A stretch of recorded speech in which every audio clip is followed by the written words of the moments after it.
کیا وجہ ہے کہ رمضان میں الحمدللہ بہت سارے لوگ قرآن پاک مکمل کرتے ہیں اور مساجد بھری ہوئی ہوتی ہیں، لیکن کیا وجہ ہے کہ رمضان کے گزرتے ہی بالکل مساجد خالی ہو جاتی ہیں اور کئی بار قرآن مکمل کرنے کے باوجود ہم خود کو ان تعلیمات کے مطابق ڈھال نہیں پاتے جو ہمیں قرآن مجید دیتا ہے؟ ماشاءاللہ یہ سوال ہی بہت اچھا ہے۔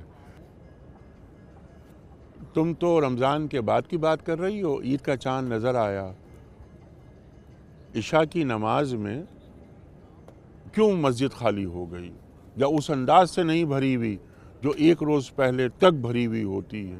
کیا ہم ایک سیزنل مسلمان ہیں، یعنی موسمی مسلمان ہیں؟ ایسا نہیں، ہم 24 گھنٹے کے غلام ہیں اللہ کے۔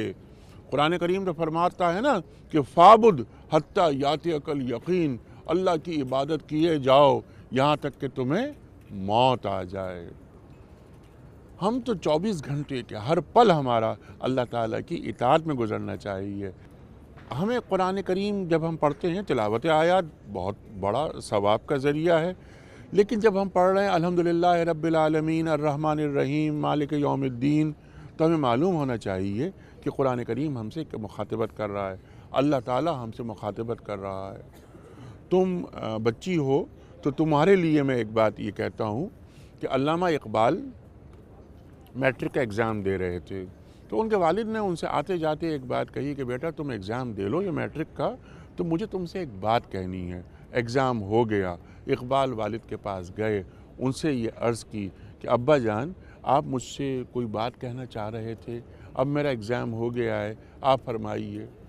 تو علامہ اقبال کے والد نے علامہ اقبال سے یہ فرمایا کہ بیٹا جب بھی قرآن پڑھو یہ سوچ کر پڑھو کہ یہ قرآن تم پر نازل ہو رہا ہے۔ تو قرآن کریم کو کس طرح پڑھا جائے، سمجھا جائے، کم از کم 3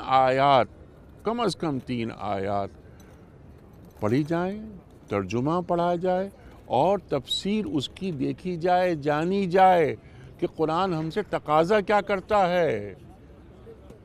15 منٹ لگتے ہیں اس میں، اس سے زیادہ نہیں لگتا۔